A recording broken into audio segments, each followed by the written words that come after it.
ಇವತ್ತು ಬಂದಿದ್ದು ಆಶ್ಚರ್ಯ ಅಲ್ವಾ ನಿಮಗೆ? ಅಲ್ಲ, ಇದು ಆ್ಯಕ್ಚುಲ್ ಆಗಿ ಇದು ಕೂಡ ಅಟ್ಟಿಸ್ಕೊಂಬಂದು ತಗೊಳಾಕಿರೋದು. ಇವರು ಹೆಸರು ಸುಮ್ಮನೆ ನಾಗಶ್ರೀ ಅಂತ ಇಟ್ಕೊಂಡಿಲ್ಲ ಅವರು. ಆಲ್ರೆಡಿ ಒಂದ್ಸರಿ ಬಂದು ಹೋದ್ರು, ಇಲ್ಲ ನಾನು ಸಿನಿಮಾ ಯಾವುದು ಮಾಡ್ತಿಲ್ಲ, ನಾನು ನನ್ನ ಕೆಲಸದಲ್ಲಿ ಇದ್ದೀನಿ ಅಂತ ಹೇಳಿದೆ. ಬಟ್ ಆದರೂ ಬಿಡಲಿಲ್ಲ ಅವರು. ನೀವೇ ಇರಬೇಕು ಈ ಸಿನಿಮಾದಲ್ಲಿ ಅನ್ನೋದು ತುಂಬ ಹಠ ಹಿಡಿದು ಮೇಡಮ್ ನಾಗಶ್ರೀ ಅವ್ರು ಕರ್ಕೊಂಡ್ಬಂದಿದ್ದಾರೆ. ಅದರಿಂದ ಅವರ ಪ್ರೀತಿಗೆ ತಲೆಬಾಗಿ, ಇವರ ಆಸೆಗೆ ತಲೆಬಾಗಿ ಸಿನಿಮಾದೊಳಗೆ ಬಂದಿದ್ದೀನಿ. ಫಸ್ಟ್ ಟೈಮ್ ಒಂದು ಟೈಟಲ್ ಸಿನಿಮಾ ಪ್ಯಾರ್ ಅಂತ ಇಟ್ಬಿಟ್ಟು ಮಿಸ್ಟರ್ ಸುಪ್ರೀತ್ ಇದ್ದಾರಲ್ಲ, ಒಂದು ಹುಡುಗಿನ ತಪ್ಕೊಳ್ಳೋದು ಹೇಗೆ ಅಂತ ಹೇಳ್ಕೊಟ್ಟಿದ್ದೆ ಅವರೇ ನನಗೆ.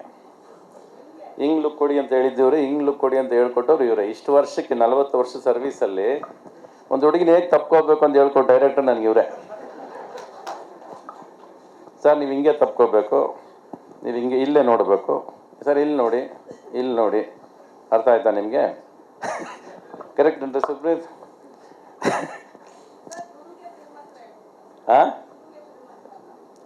ಗುರುಗೆ ತಿರುಮಂತ್ರನ ಅಂತ ಕೇಳಿ.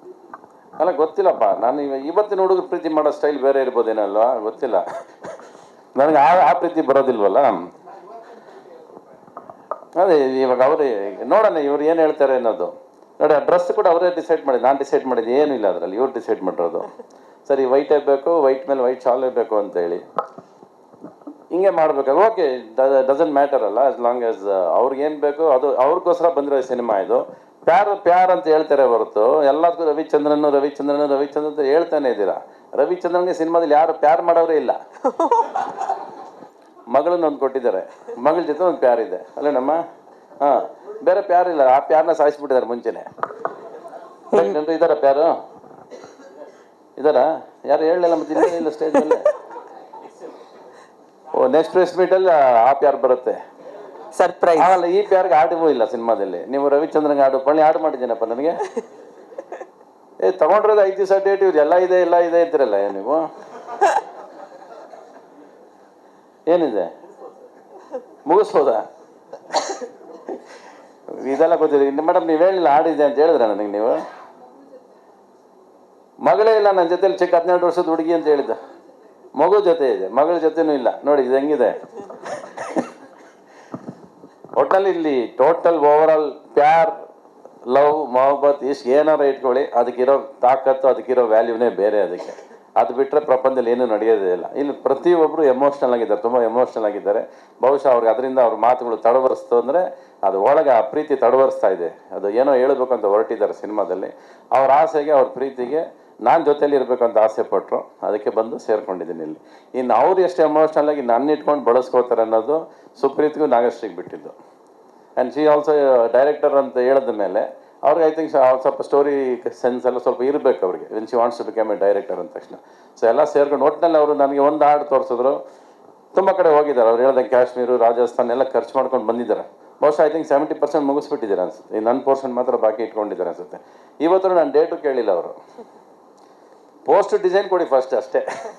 ಅಲ್ಲ ರೀ, ಶೂಟಿಂಗ್ ಮಾಡಿರಿ, ನಾನು ಪೋಸ್ಟರ್ ಡಿಸೈನ್ ಅಲ್ಲೇ ಇಲ್ಲ, ನಾನು ಫಸ್ಟ್ ಪೋಸ್ಟರ್ ಕೊಟ್ಬಿಡಿ, ನೀವು ಪೋಸ್ಟರ್ ರಿಲೀಸ್ ಮಾಡಿ, ನೀವು ಪ್ಯಾರ್ ರಿಲೀಸ್ ಮಾಡಿಕೊಡಿ ನನಗೆ ಅಂತ. ನಾನಂದರೆ ಯಾವ ಫಂಕ್ಷನ್ಗೂ ಬರೋದಿಲ್ಲ ರೀ ನಾನು ಫಸ್ಟ್ ಸಿನಿಮಾ ಸ್ಟಾರ್ಟ್ ಮಾಡಿ, ಸಿನಿಮಾ ಶೂಟಿಂಗ್ ಮಾಡಿದಾಗ ನಿಮ್ಗೆ ಅಲ್ಲೇ ಪೋಸ್ಟರ್ಸು, ಪಿಕ್ಚರ್ಸು ಎಲ್ಲ ಸಿಗುತ್ತೆ, ತಗೊಳ್ಳಿ. ಏನು ಮಾಡಿದ್ರು ಅಯ್ಯವ ಹಠ ಮಾಡಿದ್ರು ಅಂದರೆ ಕೊನೆಗೆ ನನಗೆ ಡೇಟು ಹೇಳಿಲ್ಲ. ಈ ಡೇಟ್ ನನಗೆ ಗೊತ್ತೇ ಇರಲಿಲ್ಲ.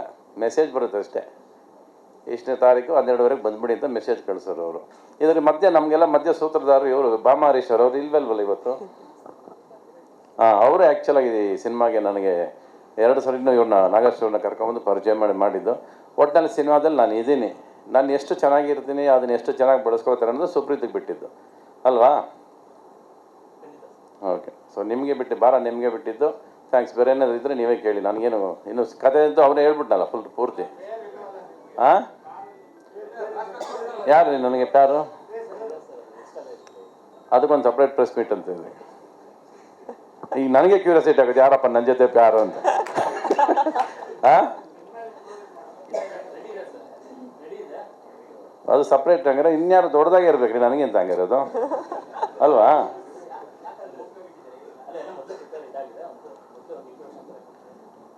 ಇಲ್ಲಿ ರಿವೀಲ್ ಮಾಡಂಗಿಲ್ವಾ? ಎಲ್ಲರೂ ಹೇಳ್ಬಿಟ್ರಿ, ಆರ್ಟ್ ಡೈರೆಕ್ಟರ್ ಬಿಟ್ರಿ, ಟೀ ಕಾಫಿ ಕೊಡೋನ್ ಬಿಟ್ಟು ಎಲ್ಲರೂ ಹೇಳಿದ್ರಲ್ಲ, ಇನ್ನು ಅವಳನ್ನ ಯಾಕೆ ಬಿಟ್ರಿ? ಅಂದರೆ ನೆಕ್ಸ್ಟ್ ಇನ್ನೊಂದು ಪ್ರೆಸ್ ಮೀಟ್ ಇದೆ, ಇನ್ನೊಂದು ಮಾತುಕತೆ ನಡೀತಾ ಇದೆ. ಓಕೆ, ಏನ ಇನ್ನೊಂದು ಇಲ್ಲ, ಅವರು ಪಾಪ ಅವರು the way she is interested in the project. ಅವ್ರ ಹಠ ಏನು ಅಂದರೆ ನೀವೇ ಇರಬೇಕು ಅನ್ನೋದು ಒಂದು ಹಠ. ಎರಡನೇ ಸರಿ ಬಂದಾಗಲೂ ಅವ್ರು ಇಲ್ಲ ಸರ್ ಈ ಸಿನಿಮಾದಲ್ಲಿ ನೀವಿದ್ರೆ ಮುಗಿಸ್ತೀನಿದ್ರೆ ಮಾಡಲ್ಲ ಅನ್ನೋ ಥರದಲ್ಲಿ ಹಠ ಹಿಡಿದು ಕೂತರು. ಸರಿ ಆಯಿತು ನಡೀರಿ ಅಂತ ಬಂದಿದ್ದೀನಿ ಅಷ್ಟೇ, ಬೇರೆ ಏನಿಲ್ಲ. ಆ್ಯಂಡ್ ಅದಕ್ಕಿಂತ ಏನು ಬೇಕು, ನನ್ನ ಪ್ರೆಸೆನ್ಸ್ ಅವ್ರಿಗೇನೋ ಮುಖ್ಯ ಅನಿಸುತ್ತೆ, ಅದರಿಂದ ಏನೋ ಚೆನ್ನಾಗಾಗುತ್ತೆ ಅಂತ ಅವ್ರು ಅನ್ಕೋಬೇಕಾದ್ರೆ ಅದು ಅವ್ರ ಇಷ್ಟ. ಇನ್ನು ಚೆನ್ನಾಗಿ ಮಾಡ್ಕೊಳ್ಳೋದು ಅವ್ರಿಗೆ ಬಿಟ್ಟಿದ್ದು. ನಾನಂತೂ ಇನ್ನು ಮನಸ್ಫೂರ್ತಿಯಾಗಿ ಒಳಗೆ ಎಂಟ್ರಾಗಿದ್ದೀನಿ. ಎಷ್ಟು ಚೆನ್ನಾಗಿ ಬಳಸ್ಕೋತಾರೆ ಅನ್ನೋದು ಅವ್ರಿಗೆ ಬಿಟ್ಟಿದ್ದು. ಹೇಳಮ್ಮ, ನೀವು ಹೇಳಿ, ಸ್ಟಾರ್ಟ್ ಯುವರ್ ಇಂಟ್ರಾಗೇಷನ್ನು. ಹಾಂ,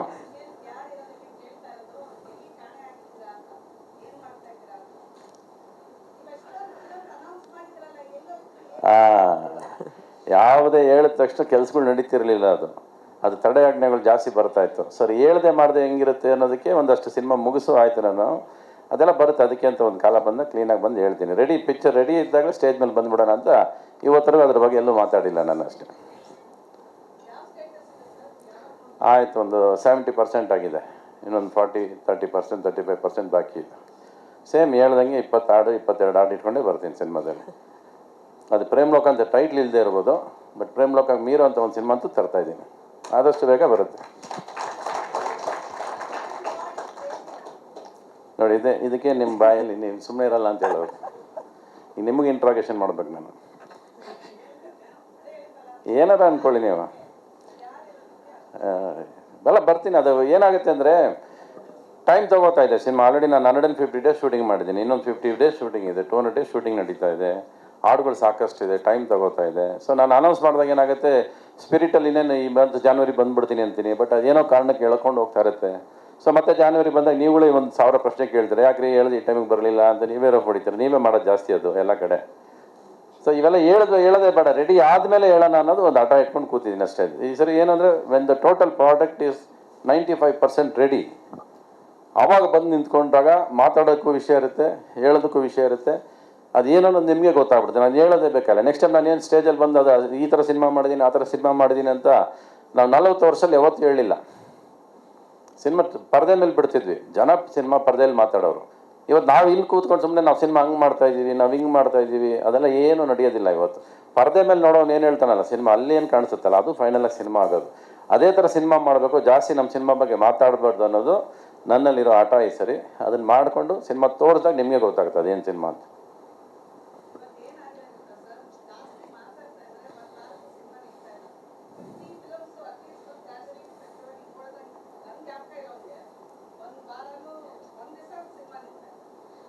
ಚೆನ್ನಾಗಿಲ್ಲ ನಿಲ್ಲೋದಿಲ್ಲ ಅಷ್ಟೇ. ಅದಕ್ಕಿಂತ no answers. All through history of cinema 5 cinema success ಆಗುತ್ತೆ 100 ಸಿನಿಮಾ ಬಂದಾಗ. ಇನ್ನು 5 ಸಿನಿಮಾ ಅವ್ರು ಹಾಕಿರೋ ದುಡ್ಡು ಬರುತ್ತೆ. ಇನ್ನು 90 ಸಿನಿಮಾ ಫೇಲೇ ಆಗಿರೋದು. ಇದು ಹಿಸ್ಟ್ರಿ ಆಫ್ ಸಿನಿಮಾಗಳು ಹುಟ್ಟಿದಾಗಿಂದ ಬಂದಿರೋಂಥ ಕ್ಯಾಲ್ಕುಲೇಷನ್. ಇದು ಹಂಗೆ ನಡೆಯೋದು. ಆ್ಯಂಡ್ ಇವತ್ತು your Kannada has taken the last position. Competition from the other languages ಜಾಸ್ತಿ. ನಿಮಗೆ ತೆಲುಗು ಆಗಿರ್ಬೋದು, ಮಲಯಾಳಂ ಆಗಿರ್ಬೋದು, ಎಲ್ಲ ಜಾಸ್ತಿ ಆಯಿತು. So definitely you have to face the fight. And ಅದು ಇವತ್ತಲ್ಲ, ಕರ್ನಾಟಕದಲ್ಲಿ ಕನ್ನಡ ಸಿನಿಮಾ ಮಾಡಬೇಕಾದ್ರೆ ನೀವು ಹೋರಾಟ ಮಾಡಲೇಬೇಕು. ನೀವು you have to compete all 5 language cinemas. It is a must. ನೋಡಿ, ಆ ಚಿಕ್ಕ ಮಗು ಕ್ಲಾಪ್ ಹೊಡಿತು, ನೀವು ಯಾರು ಹೊಡಿಲಿಲ್ಲ ಅದಕ್ಕೆ. ಆ್ಯಂಡ್ ಸಿನಿಮಾ ಡೋಂಟ್ ವರಿ, ಬರೋದು ಫ್ಲಾಪು ಫೇಲ್ಯೂರು ದುಡ್ಡು ಮಾಡೋದು it's a part of the process ಅಲ್ವಾ. ನೀವು ಬೇರೆ ಲ್ಯಾಂಗ್ವೇಜ್ ಸಿನಿಮಾಗಳು ನೋಡೋದೇನು, ಬರೀ ಗೆದ್ದಿರೋ ಸಿನಿಮಾಗಳು ಮಾತ್ರ ಕರ್ನಾಟಕದಲ್ಲಿ ನೋಡ್ತೀರಾ. ಅವ್ರದ್ದು ಸೋತಿರೋ ಸಿನಿಮಾಗಳು ಇಲ್ಲಿ ಬರೋದೇ ಇಲ್ವಲ್ಲ. ಅದೆಷ್ಟನ್ನು ಗೊತ್ತದಕ್ಕೆ. ಅವರು ನಮ್ಮ ಥರ 200 ಸಿನಿಮಾ ಮಾಡ್ತಾರೆ ಬೇರೆ ಭಾಷೆಯವರು, ಬಟ್ ಬರೋಲ್ಲ ಇಲ್ಲಿ. ಚೆನ್ನಾಗಿರೋ ಸಿನಿಮಾಗಳು ಮಾತ್ರ ಇಲ್ಲಿ ಬಂದು ಬಿದ್ದಾಗ ನಿಮ್ಗೆ ಎಲ್ಲ ಭಾಷೆ ಬೇರೆ ಸಿನಿಮಾಗಳೆಲ್ಲ ಚೆನ್ನಾಗಿದೆ, ನಮ್ಗೆ ಚೆನ್ನಾಗಿಲ್ಲ ಅಂತ ನಿಮ್ಗೆ ಅನಿಸುತ್ತೆ. ಅಲ್ಲಿಂದ ಗೆದ್ದಿರೋ ಸಿನಿಮಾಗಳು ಮಾತ್ರ ಇಲ್ಲಿ ಬರ್ತಿರೋದು, ಸೋತಿರೋ ಸಿನಿಮಾಗಳು ಇಲ್ಲಿ ಬರೋದೇ ಇಲ್ಲ. ಹಾಂ, ನಂದಾ? ಹಾಂ, ಏನು ಹಿಂಗೆಲ್ಲ ಸುತ್ಕೊಂಡು ನೀಟಾಗಿ ತಗೊಳಕೋ ಪ್ರಶ್ನೆಗಳು. ಇಲ್ಲ, ನಾನು ಪ್ಯಾನ್ ಇಂಡಿಯಾಗೆ ಹೋಗಲ್ಲ. ಮಾಡಿದ್ಮೇಲೆ ಅದು ಪ್ಯಾನ್ ಇಂಡಿಯಾಗೆ ಹೋಗುತ್ತೆ. ಅದು ಸೂಪರ್. ನಾನು ಅವ್ರು ಬಂದು ಹೊತ್ಕೊಂಡು ಹೋಗ್ಬೇಕು ಸಿನಿಮಾನ. ಅದೇ ಥರ ಪ್ರತಿ ಪ್ರೇಮ್ ಲೋಕದಿಂದ ಹಿಡಿದು ಶಾಂತಿ ಪ್ರೇಮ್ ಲೋಕನ ಅವರೇ ಹೊತ್ಕೊಂಡು ಹೋಗೋರು ಎಲ್ಲ ಭಾಷೆಗೂ. ನಾನು ಎಲ್ಲ ಕಡೆ ಶಾಂತಿ ಕ್ರಾಂತಿ ಪ್ಯಾನ್ ಇಂಡಿಯಾ ಸಿನಿಮಾ ಅಂತಾರೆ. ಅಲ್ಲ, ಪ್ರೇಮ್ ಲೋಕ ಪ್ಯಾನ್ ಇಂಡಿಯಾ ಸಿನಿಮಾ ಫಸ್ಟು. ಫಸ್ಟೇ ಸಿನಿಮಾ ಮಾಡಿದ್ದು ಪ್ರೇಮ್ ಲೋಕ, ತಮಿಳು ಕನ್ನಡ ಒಟ್ಟಿಗೆ ಶೂಟ್ ಮಾಡಿದ್ವಿ, ತೆಲುಗು ಡಬ್ಬಿಂಗ್ ಆಯಿತು. 3 ಅಟ್ ಎ ಟೈಮ್ ರಿಲೀಸ್ ಆಗಿದ್ದು ಸಿನಿಮಾದ ಅವಾಗ. ಯಾವುದು ಲವ್ ಯಾವತ್ತೂ ಬದಲಾಗೋದಿಲ್ಲ ರೀ, ಮೆಥಡ್ ಬದಲಾಗುತ್ತೆ ಅಷ್ಟೇ. ಕಣ್ಣಲ್ಲಿ ನೋಡ್ತಿದ್ರೆ ಈಗ ಮೆಸೇಜಲ್ಲಿ ಮಾಡ್ತಾರೆ ಅಷ್ಟೇ, ಬೇರೆ ಏನಿಲ್ಲ. ಪ್ರೀತಿ ಯಾವತ್ತೂ ಬದಲಾಗೋದಿಲ್ಲ, ಪ್ರೀತಿ ಅದೇ. ಆವಾಗಲೂ ಮಾಡ್ತೀರಿ, ನೀವು ಇರಲಿಲ್ಲ ಅವಾಗೆಲ್ಲ ಅಷ್ಟೇ. ಎಲ್ಲ ಕಾಲದಲ್ಲೂ ಅವ್ರವ್ರು ಏನೇನು ಮಾಡಬೇಕು ಅದೆಲ್ಲ ಮಾಡ್ತಾ ಇದ್ದಾರೆ. ತಪ್ಪುಗಳು ಹೊಸ್ದಲ್ಲ, ತಪ್ಪುಗಳು ಈಗ ಸೋಷಿಯಲ್ ಮೀಡಿಯಾದಲ್ಲಿ ಎದ್ದು ಕಾಣಿಸ್ತವೆ ಅಷ್ಟೇ. ಅದನ್ನು ಚೆನ್ನಾಗಿ ಗುರುತಿಸ್ತೀರಾ, ಅದಕ್ಕೆ ಚೆನ್ನಾಗಿ ಹೆಡ್ಲೈನ್ ಕೊಡೋದು ಕಲ್ತಿದ್ದೀರಾ ಎಲ್ಲರೂ. ಟೈಟ್ಲ್ ನಮ್ಮ ಹತ್ರ ಮಾಡೋದಕ್ಕಿಂತ ಆ್ಯಕ್ಚುಲಿ ನಿಮ್ಮನ್ನು ಕೇಳಬೇಕು ಟೈಟ್ಲ್ ಸಿನಿಮಾ ಇಡೋದಕ್ಕೆ. ಹೆಡ್ಲೈನ್ಸ್ ತುಂಬ ಚೆನ್ನಾಗಿ ಕೊಡ್ತೀರಾ ನೀವು, ಅದು ಕರೆಕ್ಟ್. ಇವತ್ತು ಅದೇ ತೊಂದರೆನೇ ಇಲ್ಲ. ಇವತ್ತು ಮಿಸ್ಟೇಕ್ಸ್ ಯಾರು ಯಾವ ಕಾಲದಲ್ಲಿ ಮಾಡಿಲ್ಲ ರೀ? ಯಾವ ನಾಗರಾಜಪ್ಪ? ನೀವು ಇಲ್ಲಿ ಅವರೇ ಕ್ವಶನ್ ಕೇಳಿದ್ರಲ್ಲ, ಅವ್ರು ಪ್ರಶ್ನೆ ಕೇಳಿದ್ರು. ನಿಮಗೆ ಹೇಳ್ತಿರೋದು ಅವನು. ನೀವು ಮಾಡಿದ್ರಲ್ವಾ?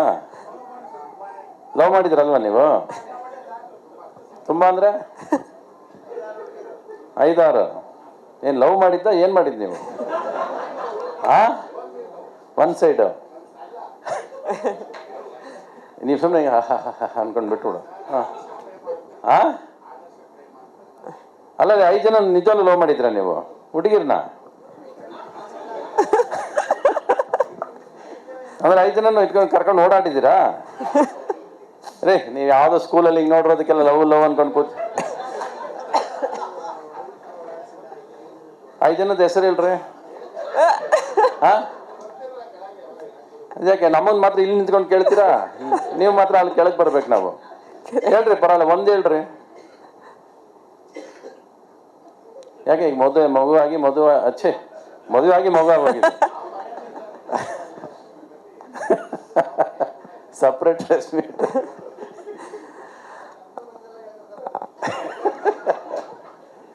ಏನು Shraddha you finish your questions? Okay, ಅಲ್ಲಿ ಬಂದ್ಮೇಲೆ ಎದುರುಗಡೆ ಕೂತ್ಕೊಳ್ಳೋಣ. ಓಕೆ, ಚಲೋ, ಥ್ಯಾಂಕ್ ಯು ಮ್ಯಾಮ್.